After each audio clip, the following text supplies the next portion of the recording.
Bitter rivals in the House, Devin Nunes and his Democratic counterpart Adam Schiff are locked in a battle of their own over this whole thing. So what is in there and when will we see it? Congressman Matt Gaetz has been leading the charge on getting this thing exposed, so he joins us in just a moment. But first, Chief National Correspondent Ed Henry, live at the White House tonight where the memo is behind him. Hi, Ed. That's right. Good to see you, Martha. And breaking tonight, senior Republicans are pushing back on reports suggesting that this memo will not live up to the hype, telling me there are 4 separate explosive revelations in the memo that have not yet leaked out ahead of tomorrow's expected release. If that is true, it will be vindication for that man, Republican Devin Nunes, who has suggested this memo will reveal abuses of the FISA law by top FBI and justice officials dating back to the Obama administration. A lot on the line for him, though, as House Democratic leader Nancy Pelosi today called on Speaker Paul Ryan to remove Nunes as intelligence chairman, charging his actions have been a, quote, dangerous attack on law enforcement and is all meant to help President Trump politically.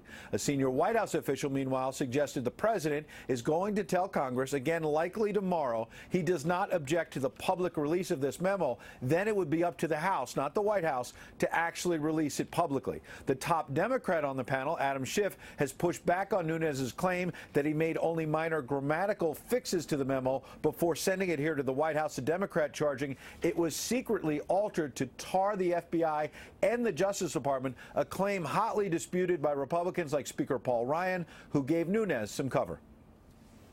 This memo is really a spin on not just a set of particular documents, but broader classified information than that, because of serious and material omissions is inaccurate and gives a very misleading impression. This memo is not an indictment of the FBI, of the Department of Justice. It does not impugn the Mueller investigation or the Deputy Attorney General.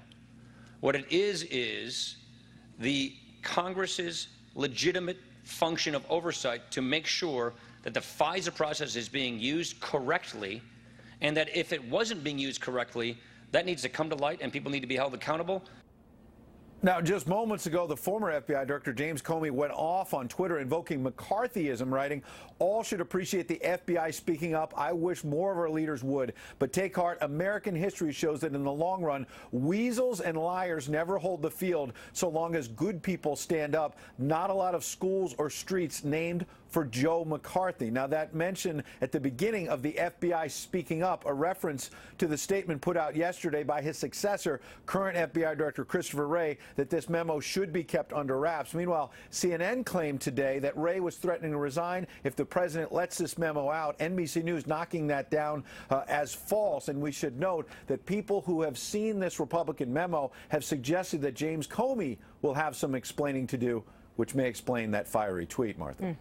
Ed, thank you so much. So my next guest has been demanding the release of this memo for weeks, Florida Congressman Matt Gaetz. Congressman, good to see you tonight. Thanks for being here. You heard Adam